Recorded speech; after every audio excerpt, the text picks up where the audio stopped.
नमस्कार दोस्तों। आज हम यूजीसी नेट जेआरएफ एजुकेशन की फर्स्ट यूनिट शैक्षणिक अध्ययन के एक बहुत ही महत्वपूर्ण टॉपिक पर चर्चा करेंगे। आज का हमारा विषय है पाउलो फ्रीरे। पाउलो फ्रीरे का शैक्षिक दर्शन। अगर आप पिछले वर्षों के प्रश्न पत्र देखेंगे तो पाएंगे कि फ्रीरे के विचारों से हर बार प्रश्न पूछे जाते हैं। आज हम इसे बहुत ही सरल भाषा और वास्तविक उदाहरणों के साथ समझेंगे।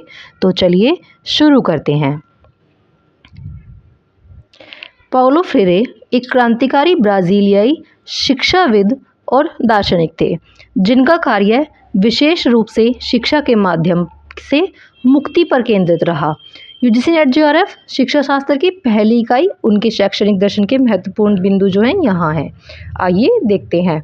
उनका मुख्य दर्शन आलोचनात्मक शिक्षा शास्त्र, क्रिटिकल पेडागोजी ही उनका मुख्य दर्शन है। आइए इसे समझते हैं। पाउलो फ्रीरे का आलोचनात्मक शिक्षा शास्त्र का जनक माना जाता है। उनका मानना था कि शिक्षा कभी भी तटस्थ या न्यूट्रल नहीं होती।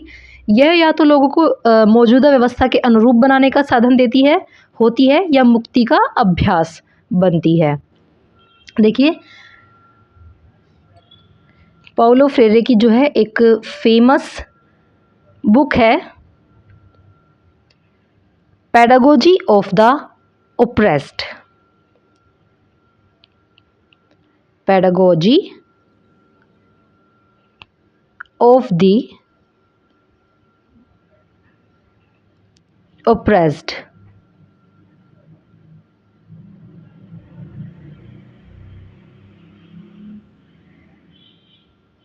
ठीक है, ये जो बुक है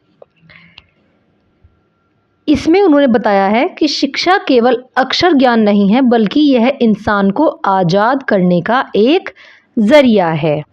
ये उनकी बहुत फेमस बुक है, इसे नोट कर लीजिएगा, एग्ज़ाम में कई बार पूछी जा सकती है। आगे चलते हैं। अब बात करते हैं उनके और विचारों की। बैंकिंग शिक्षा प्रणाली का विरोध। फ्रीरे ने प्रचलित शिक्षा प्रणाली की कड़ी आलोचना की और इसे बैंकिंग मॉडल कहा। ठीक है, यानी कि वर्तमान में जो उस समय चल रही थी शिक्षा प्रणाली, उसकी उन्होंने आलोचना की और उसे पूरा बैंकिंग मॉडल या सिस्टम कहा। अवधारणा क्या है? इसमें छात्र को एक खाली बैंक खाते के रूप में देखा जाता है और शिक्षक को जमाकर्ता के रूप में, जो केवल सूचनाएं उड़ेलता है। परिणाम, यह व्यवस्था छात्रों की रचनात्मकता और सोचने की शक्ति को खत्म कर देती है और उन्हें दमनकारी समाज के अनुकूल बनाती है। देखिए, फ्रीरे ने तत्कालीन शिक्षा व्यवस्था की तुलना एक बैंक से की। जैसे हम बैंक में पैसे जमा करते हैं, वैसे ही शिक्षक छात्र के दिमाग में ज्ञान जमा करता है। यहाँ छात्र को एक खाली बर्तन या खाली खाता माना जाता है। आइए उदाहरण से समझते हैं। कल्पना कीजिए एक क्लास जहाँ टीचर बस ब्लैक बोर्ड पर लिखे नोट्स उतारने को कहता है और छात्र बिना सवाल किए उन्हें रट लेते हैं। यहाँ छात्र की अपनी कोई सोच नहीं है, वह बस एक कंटेनर बनकर रह गया है, यानी कि बस एक डिब्बा बनकर रह गया है। तो इसकी उन्होंने अवहेलना की है, इसका विरोध किया है। अब चलते हैं उनके दूसरे विचार पर। समस्या समाधान शिक्षा, प्रॉब्लम पोजिंग एजुकेशन। बैंकिंग शिक्षा के विकल्प के रूप में समस्या समाधान मॉडल का सुझाव दिया। इसमें शिक्षक और छात्र के बीच की दूरी खत्म हो जाती है, दोनों ही सीखने वाले बन जाते हैं। शिक्षा को वास्तविक जीवन की समस्याओं से जोड़ा जाता है ताकि छात्र अपनी सामाजिक स्थिति को समझ सके। देखिए, बैंकिंग मॉडल के विरोध में फ्रीरे ने है तरीका दिया है। ठीक है, यहाँ शिक्षा जो है संवाद पर आधारित है। शिक्षक और छात्र दोनों मिलकर किसी समस्या पर चर्चा करते हैं। उदाहरण से समझिए, मान लीजिए कक्षा में प्रदूषण पढ़ाया जा रहा है। शिक्षक यह बताने के बजाय कि प्रदूषण बुरा है, छात्रों से पूछेगा, आपके मोहल्ले में कचरा क्यों जमा है और इसका आपके स्वास्थ्य पर क्या असर पड़ रहा है। यहाँ छात्र जो है खुद समस्या का समाधान ढूंढेंगे और यही होगी हमारी एक बेस्ट एजुकेशन, यानी कि प्रॉब्लम पोजिंग एजुकेशन। अब चलते हैं उनके संवाद विधि पर। फ्रीरे के दर्शन में संवाद सबसे महत्वपूर्ण तत्व है। उनके अनुसार संवाद केवल बातचीत नहीं है, बल्कि यह प्रेम, विनम्रता और विश्वास पर आधारित होना चाहिए। बिना संवाद के कोई भी सच्ची शिक्षा संभव नहीं है, क्योंकि संवाद ही व्यक्ति को सोचने के लिए प्रेरित करता है।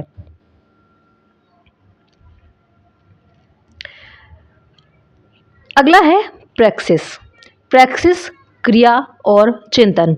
फ्रेरे ने प्रैक्सिस शब्द पर बहुत जोर दिया है। इसका अर्थ है praxis is equal to action plus reflection, यानी कि क्रिया प्लस चिंतन। केवल ज्ञान प्राप्त करना पर्याप्त नहीं है, उस ज्ञान का उपयोग समाज को बदलने के लिए करना, फिर उस पर विचार करना अनिवार्य है। देखिए, इन दोनों को एक साथ समझते हैं। फ्रेरे के अनुसार जो है संवाद, बिना संवाद के शिक्षा अधूरी है। तो संवाद को उन्होंने क्या कहा है, शिक्षा को गुरु बनकर ऊपर नहीं बैठना चाहिए, बल्कि छात्रों का साथी बनना चाहिए। और प्रैक्टिस की अगर बात करें तो इसका मतलब है चिंतन प्लस क्रिया, यानी कि रिफ्लेक्शन प्लस एक्शन। उदाहरण से समझते हैं, यदि आपने सीखा कि साफ सफाई ज़रूरी है तो ये क्या हुआ, ये चिंतन हुआ। लेकिन आपने कभी झाड़ू नहीं उठाई या सफाई अभियान नहीं चलाया, ये क्रिया है। तो आपकी शिक्षा क्या है, अधूरी है। जब आप सोच समझकर समाज में बदलाव के लिए काम करते हैं तो उसे प्रैक्टिस कहते हैं। अब चलते हैं अगले पॉइंट पर, कॉन्शियंटाइजेशन। आइए देखते हैं ये क्या है। यह फेरे का एक तकनीकी शब्द है जिसका अर्थ है चेतना का विकास। इसका अर्थ है कि व्यक्ति अपनी सामाजिक, राजनीतिक और आर्थिक विरोधाभासों को गहराई से समझे और उनके खिलाफ आवाज़ उठाए। जब एक व्यक्ति जागरूक होता है तो वह भाग्य को दोष देने के बजाय अपनी स्थिति बदलने के लिए सक्रिय हो जाता है।